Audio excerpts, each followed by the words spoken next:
So, all right. Now it's time for some sports grievances.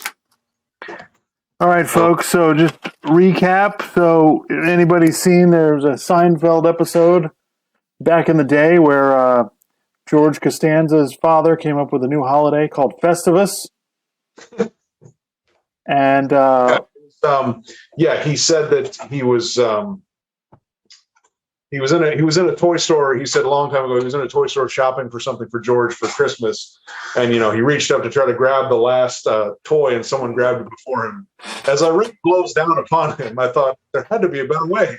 So he invents his own holiday, which Kramer finds really fascinating, because he's like Frank is so prolific. He invented a holiday, So they and then it's just the whole episode's really funny because then George's dad comes to the coffee shop and he's got the pole and George is like, what the hell is this? He's like, we're doing Festivus again. He's like, no.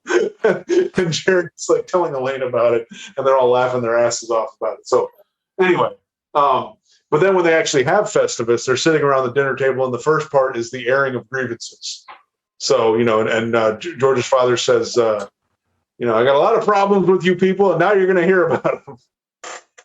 So since we're a sports podcast, obviously, I came up with some long-standing grievances, complaints. I feel like you're going to think I'm really eccentric after listening to this list of things. All right, so what we're going to do is we'll go back and forth. So you'll give one, then I'll give one. Okay. This is the special gift for all our listeners out there. That's right. Happy holidays, people. Happy Festivus. Let's see. So I guess I'm trying to think of which one I'll go with first here. College football. The games are too long. Fix it. Okay. You got committees. You got smart people. You got tons of money going into this. How the hell are these games taking 4 hours? I watch an NFL game within an hour and a half. It's almost halftime. College football, it takes like 2 hours to get to halftime, okay? You get all these damn commercial breaks. You get all these reviews. You get the targeting penalties. You get all this other stuff. Come on, fix it, okay?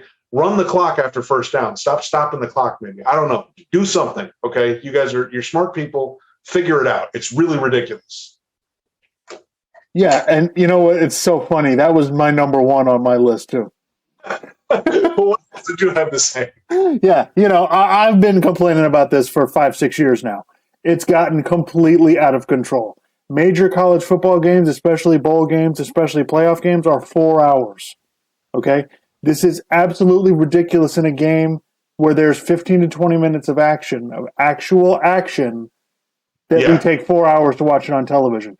Like you said, soccer games in that period of time. Oh, exactly. It's ridiculous. And I was going to talk about soccer later, but so yes, they need to adapt that rule about stopping the clock after first downs. I read something where they said maybe wait until the last 5 minutes of each half to do it. The halftime in college football is 8 minutes longer than the NFL is. NFL halftime is only 12 minutes. And the college football halftime is 20 minutes because the bands have to play. So I understand that. Look, I understand that you band geeks, you need some exposure, and it's probably the highlight of your week. It's probably the highlight of your college career. Okay. But I mean, come on. Really? We gotta wait. We gotta wait around for the marching bands to play. Can you guys just play out in the parking lot or something? They play before the game. I think I'm not necessarily advocating we should take that away. I get the marching band as part of the pageantry of college football. I understand that. But it's not like we see that on TV.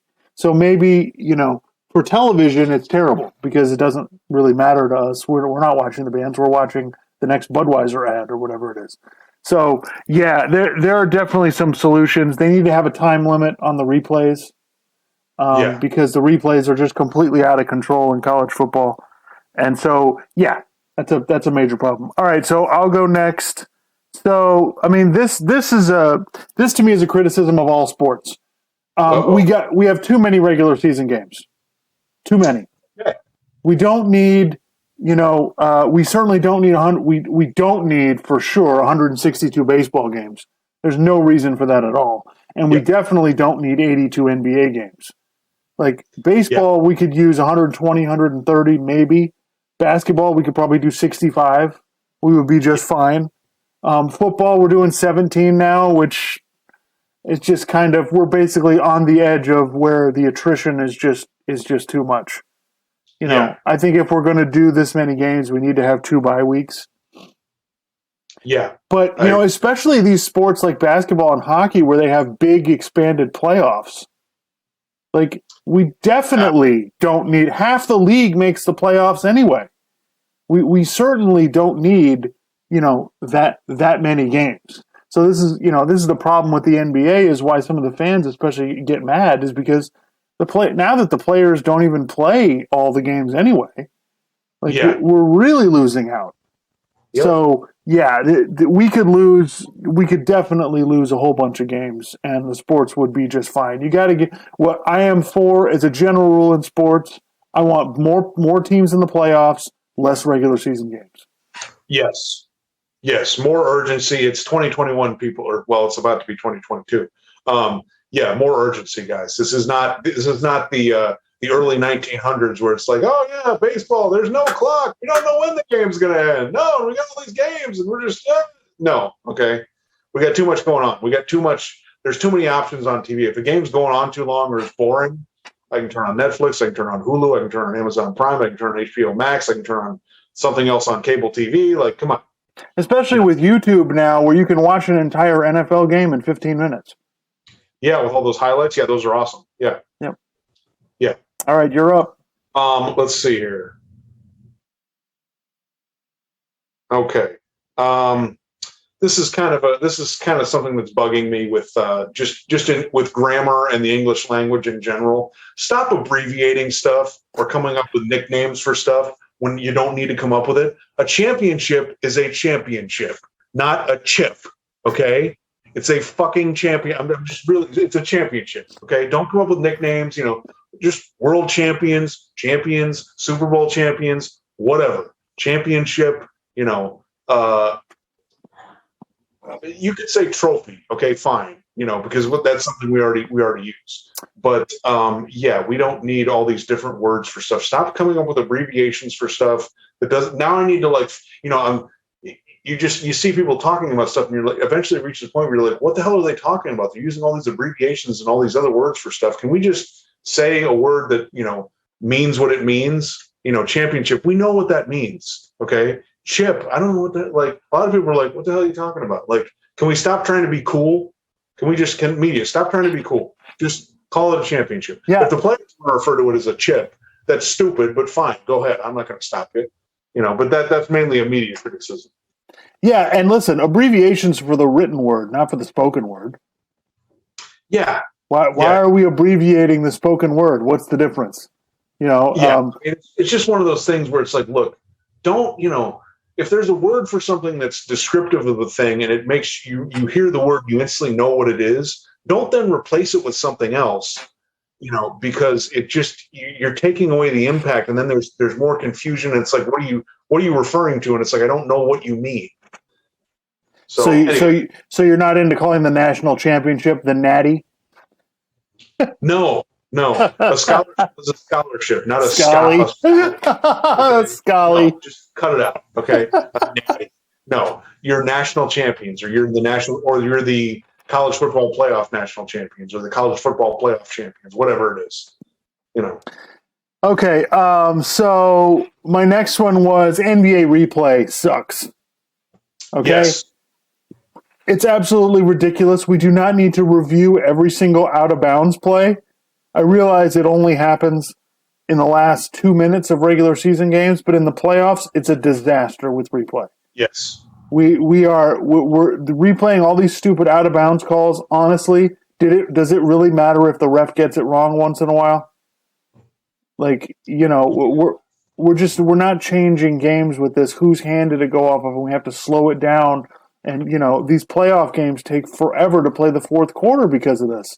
So, we need to and the challenges on the block charge calls, like, what are we doing? Like, what exactly are we doing here?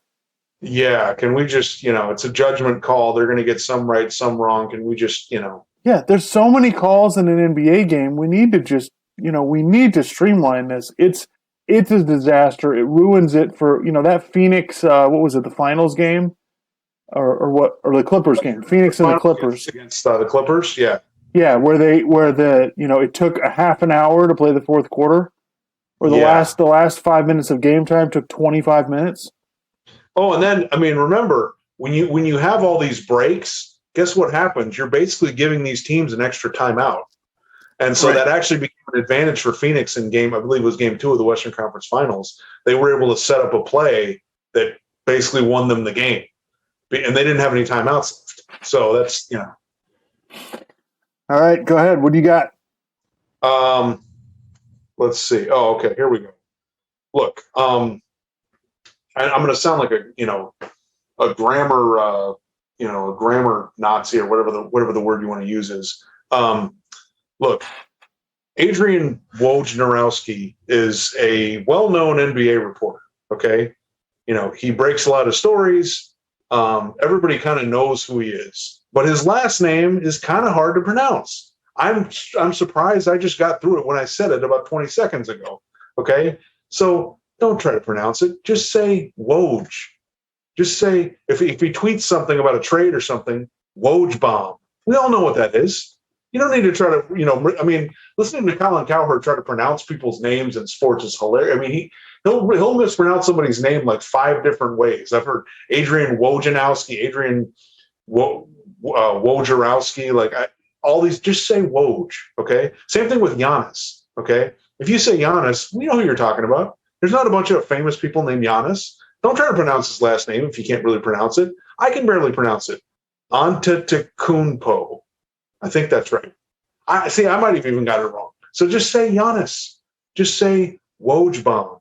Now, the thing I said earlier about, championship chip, if you can't say championship, come on. That's pretty easy. It's not like saying Giannis or Wojnarowski.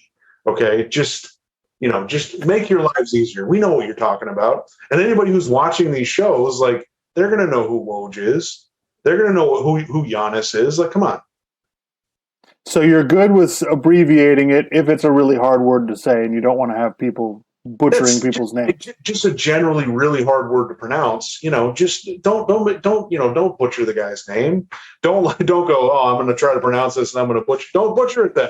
Just abbreviate it. You just say something so we know what you're talking about. All right, I'm down with that. So this is I've got a college football criticism for me next. We need more good college football games. This is obviously a bigger picture point. College football needs Power 5 teams playing against roast beef Tech and East, West, North, South, Western Louisiana State. Yep. Yeah, it's a bit ridiculous. We only get a handful of games, and there are weeks where we'll have 1, maybe 2 good games because nobody else is playing anybody else. So I think that as a overriding theme, college football needs to have somebody in charge. They need some kind of CEO or management team or something to fix some of these things because it's just ridiculous. Where Alabama gets to play 3 or 4 or 5 just meaningless games against, either teams that are at the bottom of their conference like Vanderbilt, or they're playing the Citadel or fewer Troy games State. and more meaningful games. Yeah. So actually, and if you cut it down to fewer. There's going to just by doing that, you're going to have more meaningful games because there's going to be fewer games. But you need games against better opponents. Yeah, so it's just kind of it's really disappointing that we can't get because there could be so many good games, and hopefully that'll change it. They expand the playoff. Hopefully that'll leave some room. Because then you won't be worried about losing one game and being out of the playoff. Yeah. So I'm hoping that will be fixed, but there's not enough good games, and even the games that we get, we're talking about this, probably one of these playoff games is going to be a blowout. So it's just kind of it's kind of disappointing. I mean, I think the other problem is that the gap between the really good teams and the bad teams is just widening. So Yeah. Continuing with my theme of grammatical complaints, trickeration is not a word. Okay, trickery, a tricky play, those are grammatically correct words, grammatically correct phrases. Trickeration, not a word. I haven't heard it as much in recent years, but I mean, guys, just come on. Trickery. Oh, they bring out the trickeration. No, they bring out the trickery. Okay, they bring out a trick play. Like, come on, guys, just don't overcomplicate it. Don't invent words that aren't really words. We need to know what the hell you're talking about. Okay, so just let that fall into the dustbin of history. Okay, trickeration. I don't want to hear that word again. Yeah, reminds me of when Clark Kellogg used to do the NCAA tournament, and they'd go to the studio, and he'd be like, "This team has really good spurtability. They have the ability to go on a spurt. To go on a run. To have like a No. 15-4 run." He would say this team has very good spurtability. It was always kind of like, I think it was cute at first, but then it got old really fast. That's just a lot of people are going to be watching that. What the hell did that guy just say? Even sports fans are like, what spurt? What the hell is this guy talking about? Yeah, exactly. That's my point. So anyway, what's your next complaint? The Thursday night NFL games. Look, goodbye. Stop. No more. Right. I would love to get rid of them. I think that would be the best thing to do. But my complaints are multifaceted here. Some of the Thursday night games this year have been pretty good. So this actually isn't a complaint. They used to put, Jacksonville against Houston, again, on Thursday night, and we're just like, oh my God. And some games like this year have been bad. Some of them have not been good. But the quality of play in the games is not debatable. It's not good. Like, these teams are not at their best on Thursday night. I don't know why we keep doing this. And the thing is, like, my criticism, I've had this criticism of the NFL for several years now. Why don't they arrange the bye week in the Thursday night game to have a chance to get the games better? So I was doing some research on this because and they're playing in London. So this has been one of my complaints: is why not give those two teams a bye week before they play on Thursday? So then they get 10 days off before the game and 10 days off after the game. Yep. So to me, that seems like, I don't know why they haven't done that. So what I was reading is apparently NFL teams don't like it. They don't want the bye week combined with the Thursday night game. They would rather have that whole bye week and then not play until the next weekend. They feel like they get shorted a bye week, because if you play Sunday and then you play Thursday, where you get that 10 days off, and then you have also a bye week throughout the season. So the teams and the players are not in favor of that. They don't want to do it that way. So I think at some point the NFL needs to go to 2 byes. And that to me solves the issue, because, and it also, the thing is with the 2 byes is TV networks love it because they get an extra week of showing games. Even if everybody's not playing, they get an extra week. So I was looking up, looked up some schedule scenarios, and the 2 bye week, and then you can make sure you put a bye week before the Thursday night game is actually a great idea.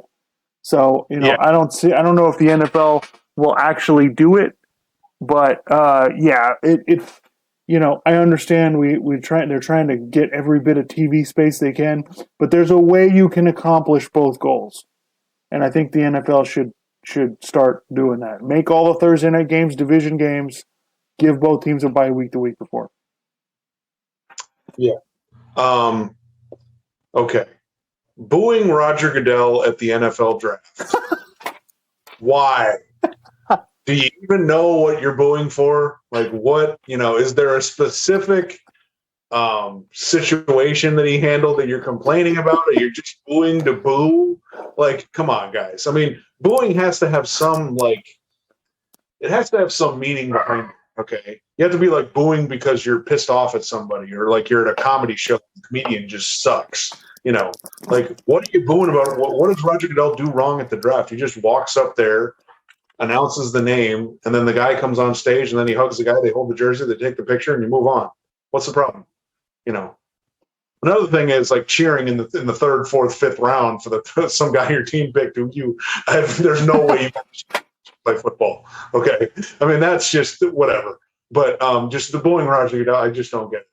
I mean, come on, guys, really? Like, people, look, I can understand you could be unhappy with some decisions he made about some different things. Like Saints fans might be unhappy, or I don't know, any number of other teams, But I mean, it's the draft, dude. Like, do you think the players that are from the college players who are getting picked, do you think they really give a crap? No, they're just excited to be in the league. Like, it doesn't matter and it doesn't matter even what Roger Goodell thinks of them or what they think of Roger Goodell. It's just that moment. It's like you've been dreaming about getting paid to play football your whole life, and you get paid to play football now, and you get to go up on stage and you have a jersey, you take your pick, you get your picture taken with the commissioner of the NFL. Like, it's just cool. We don't need booing. Come on, guys. It's a draft. Come on. It's true. It should be happy for everybody because the draft is about hope. That's what that's what the TV product is for the draft. You're selling hope. And so there's no reason to be upset about, now this is the Jets and the Giants fans they're the ones that are best known for this because the draft, until now they move it around, but it all used to always be in New York. So those were the fans that were there that would always be booing. And, I think that's a great point. I never understand that. The commissioner comes up to announce the pick. The commissioner isn't coming up there to punish somebody.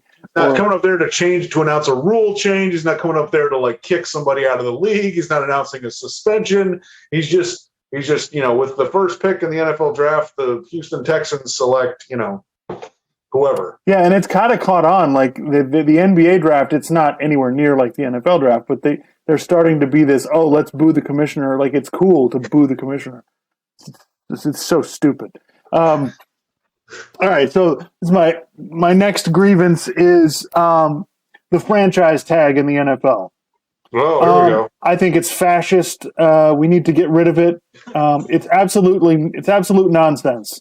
So basically how this works is every team in the league, when your contract expires, they can do this for one player per year.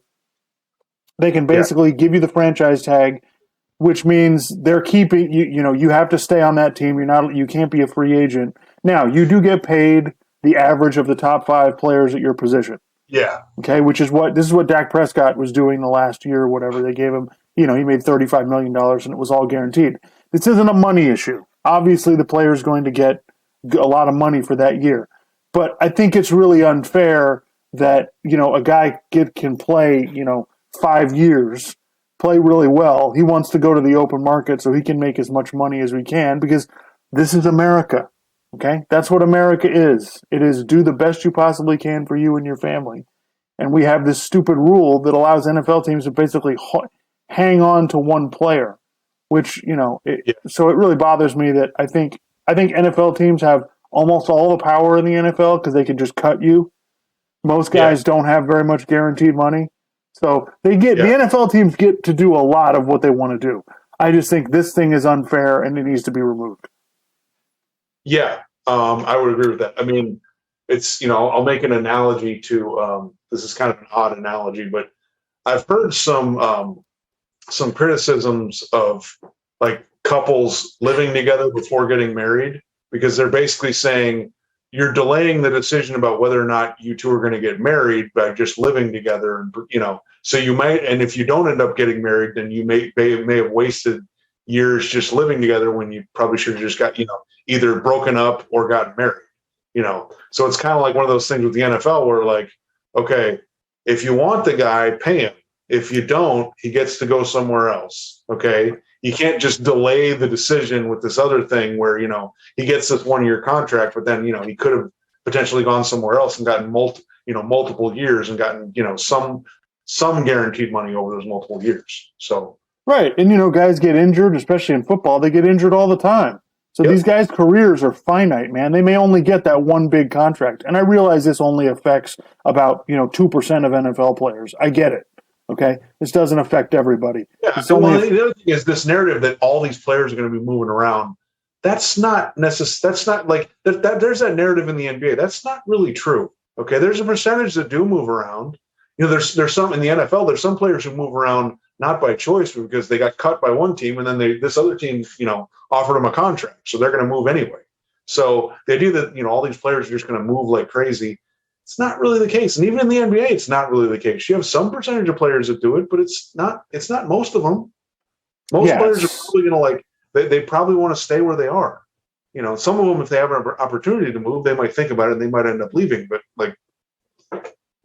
Yeah, I think NFL teams have enough power. I don't think this to me seems just a little bit over the top. Yeah. What you got next? Okay, I think this is my last. Well, I got two more. I'll do this one. Taking shots at Tom Brady and Steph Curry. Just stop. Okay? Just stop. Okay? Rob Parker. Well, Tom Brady's the luckiest of all time. Okay, look. To say that luck didn't play any role in Tom Brady appearing in 10 Super Bowls and winning 7 of them and winning multiple MVPs and yeah, of course luck played some role. Of course it does. It played a role in Michael Jordan's career, it played a role in Magic Johnson's career, it played a role in LeBron's career. Like, of course, there's some amount of luck. But I mean, you're just lucky by getting to the Super Bowl 10 fucking times? Like, really? Steph Curry's made it to the finals 5 times. He's won multiple MVPs. He's won a bunch of games. He's hit a bunch of threes. He's had a bunch of good playoff games. Like, if you don't think he's the greatest player of all time, that's fine. I don't think he's that either. But he's the greatest shooter of all time, and he's one of the best players in the league right now. Like, he's really good. Just like, we don't need to sit there and compare him to whoever. Like, no, I mean, is Kevin Durant better than Steph Curry? I would say yes. But so what? Steph Curry's still really good. We don't need to we don't need to do this thing where we just all right, let's find a way to take shots at somebody who's really good. You don't need to, we don't need to do that. Sometimes there's people deserve to get shots taken at them, but for the most part, you don't need to do that. Just enjoy what you're watching. Like, what are we doing? Yeah, and the thing is, a lot of the thing with Tom Brady is the Patriots, and they just won all the time, so everybody's tired of them, so they're rooting against him, and I can understand some of that. Like, I get some of it, but at the same time, it's like when Tom Brady shows up to the Hall of Fame speech for Peyton Manning, why are you worried about what Tom Brady's doing? Like, it's just, we talked about this when that happened. It's just, that didn't make any sense to me. We're really going to boo Tom Brady when he's not even the center of attention. He has nothing to do with any of this. And the Steph Curry hate, I mean, I don't even know what the problem is. Steph Curry is not winning all the time. Like, they're not winning every year. So what's the problem? I don't understand that. Put it this way, I could probably think of some teams that would have complaints about Brady, because he beat them, right? But most of the time, it's not really legitimate. Like, are Atlanta Falcons fans mad at Tom Brady? Yeah, but Kyle Shanahan should have ran the ball twice. Like, what do you want me to say? Like, Eagles fans, are you upset that you lost that Super Bowl when you had Donovan McNabb? You should probably be more mad at Donovan McNabb that he was out of condition. He was thrown up on the field and he couldn't run the hurry up offense in the fourth quarter. Like, I don't understand what you're like. Brady just went out there and played, and he benefited from having the greatest coach of all time coaching him. But I mean, Joe Montana benefited from having Bill Walsh, I mean, Troy Aikman, Emmitt Smith, and Michael Irvin benefited from being coached by Jimmy Johnson. So, luck plays a role in a lot of things, but I mean, you can't just, I mean, he's been to the Super Bowl 10 times. No one's ever done that before. Like, come on, guys. Yeah. So my next one was, and this definitely applies to this year and future years, having bowl games or college football playoff games on New Year's Eve. Why haven't we figured this out yet? We did this in 2015. The TV ratings tanked. Like, honestly, This is, again goes, I mean, I realize this is just a microcosm of college football needs somebody in charge to deal with this, because it's, and how, I don't understand why the TV networks are allowing this, that they should be vetoing this anyway. But because it's a Friday, a lot of people are going to be at work. Why wouldn't you just do this on New Year's Day? I mean, it's a day off. Like, everyone's like, come on, guys. Yeah. I mean, they need to do a better job with this. I mean, they easily could have done this on the first, because, they need to come up with a better solution, because this, New Year's Eve bowl games, you're killing your audience. Like you're literally making it impossible for people to watch. And when you have a year like this year where you have two Midwestern teams in the playoff, like Yeah. this is when you need the audience, and you've screwed it up by putting them on New Year's Eve. So we've got to figure out a better way to do it. Hopefully, expanding the playoff will fix some of that, but it's unconscionable that they're still doing it at this point. Yeah. All right. My last grievance is selective outrage over college football coaches. Okay. College football coaches can, if they get an opportunity to coach somewhere else, they can leave. I'm fine with it. We went into this a bunch, a few weeks ago, but like Brian Kelly wanted to leave. Now the early signing period is the reason why he had to take the job right away at LSU, because you can't wait because you got to be recruiting people. So, I don't understand, there's a way to do this. Well, look, if you want to have a genuine argument about something, for you to say, well, there's a right and a wrong way for a coach to leave a school. Okay, tell me what the right way is. And if you don't tell me what the right way is, then you don't really have a legitimate argument. You're just complaining to complain. Okay. Same thing with Lincoln Riley leaving Oklahoma. Like an opportunity comes up, and it's like, well, because of the early signing period, like if I'm going to take this, I got to take this now. For recruiting purposes, and the other schools, they can't wait around. If you wait around, you're going to miss out on recruits in 1 year, and then you'll be bad. You could be bad the next year. So, yeah, guys. And the other thing is, do you think the people at LSU are complaining? No. Do you think the people at USC are complaining? No, they're happy about it. Because remember, it's always okay if the guy who leaves comes to your school, okay, which means it's totally disingenuous for other people to be pissed off. Because if the same thing happened and you got the coach, no one would be complaining. So, yeah, that's out my list of grievances. So, for all the things I had grievances about, get it together, guys. Come on. All right, I got a bunch more. I'll run through these real quick. Okay. I think the playoffs should be expanded in baseball and college football. Okay. Again, goes back with my argument: more playoff games, less regular season games. Give me more. That's right. Give me more of the good stuff. That's what it is. Give me the more of what's the best. When you go to a restaurant, I want more of what the best selections on your menu is. I'm not into it. I don't want to just eat a bunch of appetizers. Well, it's like the really virtuoso guitar player you probably never heard of, Yngwie Malmsteen, had a quote where basically, how there's that idea of less is more. Well, his response to that was no, more is more. So yeah, more is more. Yeah, more is not better. More is just more. 7-game series in the first round of the playoffs. This specifically applies to the NBA. We really don't need it. I know that they want the TV money for the extra games, but those extra games never get played because most of the first round series are garbage.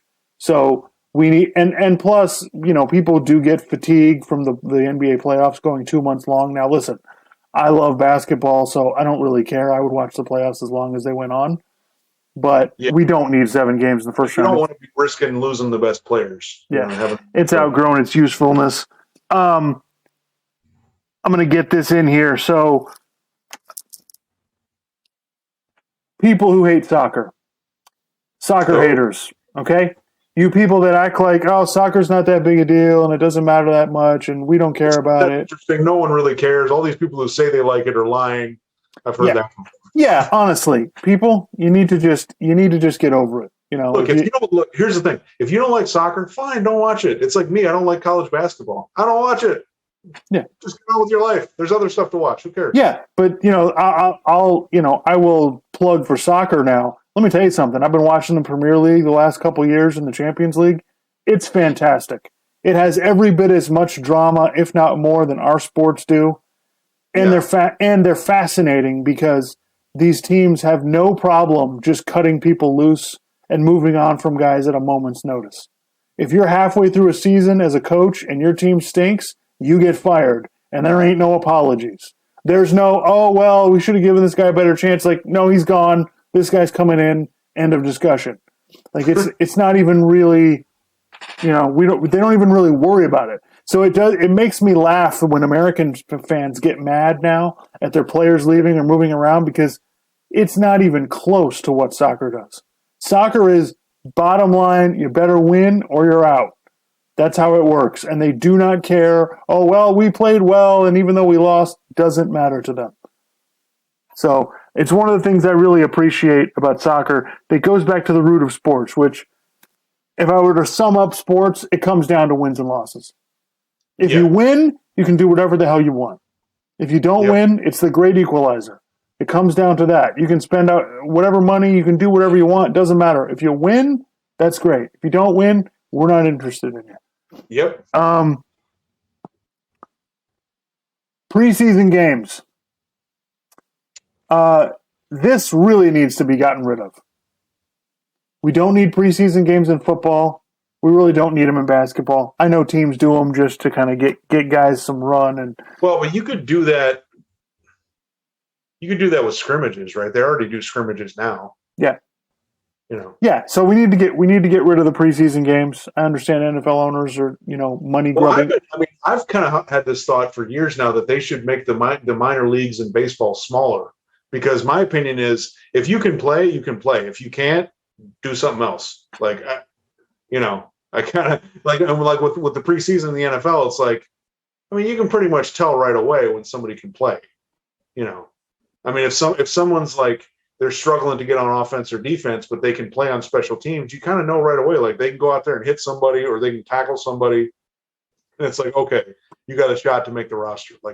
And NFL teams don't care about it. You can see now because there's more teams now that don't play anybody in the preseason because there's no point in getting anybody hurt. And the season's so darn long now. Why would you waste time with these 3 preseason games? So I think they need to. I think they should just get rid of it altogether. Yeah, and when you play these preseason, it's not like you're going to reveal a lot of what you're doing. You're going to run very vanilla stuff, and just even if you play the guys that actually are going to play during the season, so it's kind of useless. Do some practice, some scrimmages. Fans' behavior at games. I talked earlier this season. I went to a game with the Kansas City Chiefs and the Buffalo Bills in Kansas City, and I got to applaud the Kansas City fans and all the people that were there because they were very well behaved. It was not like I've been to several NFL games in my life, but I haven't been to one in a while. It's been several years. And the last Dolphins game I went to, I just could not believe the fans' behavior. It was out of control. People fighting, people just drunk, people just, out of control. And you can go on YouTube and go to the New York Giants games, the New York Jets games, or Philadelphia Eagles games, and the fans are completely out of control.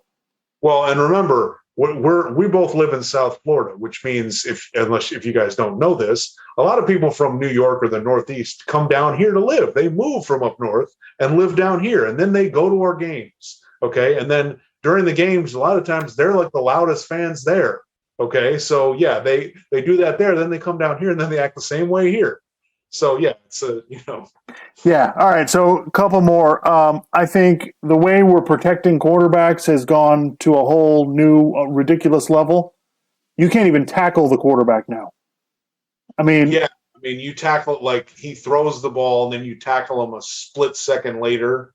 If you drive him into the ground, okay, you shouldn't do that. But if you just tackle him a split second after he releases the ball, it's a penalty. So, yeah, there was a play in the Dolphins-Saints game where, Tua throws the ball. The defender's already on the ground, so he reaches over to grab Tua's legs to tackle him, and they called roughing the passer. Well, you can't hit the quarterback low. It's like, what exactly are we supposed to do here? I understand, yes, the hits that, you go look on YouTube, go look at 1980s NFL. These quarterbacks aren't getting hit anywhere near the way that they used to be. So we need to slow down on this. We're bailing bad offenses and bad quarterbacks out by giving them these crappy penalties where a guy jumps up to hit the ball and happens to hit the guy in the helmet. I think there should be some level of discretion with the officials. Yeah, but again, from their perspective. I do understand it's kind of tough to see in the moment exactly what happened. The thing with him on the ground, okay, that's ridiculous. Yeah, in soccer, they review calls like that, where it's a red card. Somebody goes back and reviews it, and they make sure that that's the call that they want. I think they need to probably do that in the NFL when it comes to targeting or when it comes to roughing the passer or illegal hits. I think they need to kind of fix that. All right, yeah, that's all I had. I didn't have anything else pressing, but if that's not enough, More grievances next year. So that's right. That's right. Plenty of grievances to go around. Yeah. All right. So happy Festivus, everybody. That's right. Yeah. Happy New Year. Yeah. Happy. Next time we do this will be after, what day is today? Wednesday? Okay. Yeah. It'll be after the college football games and the NFL games. So yeah. Fun times. All right, folks. Well, look forward to the games. Look forward to seeing you in 2022. 2022.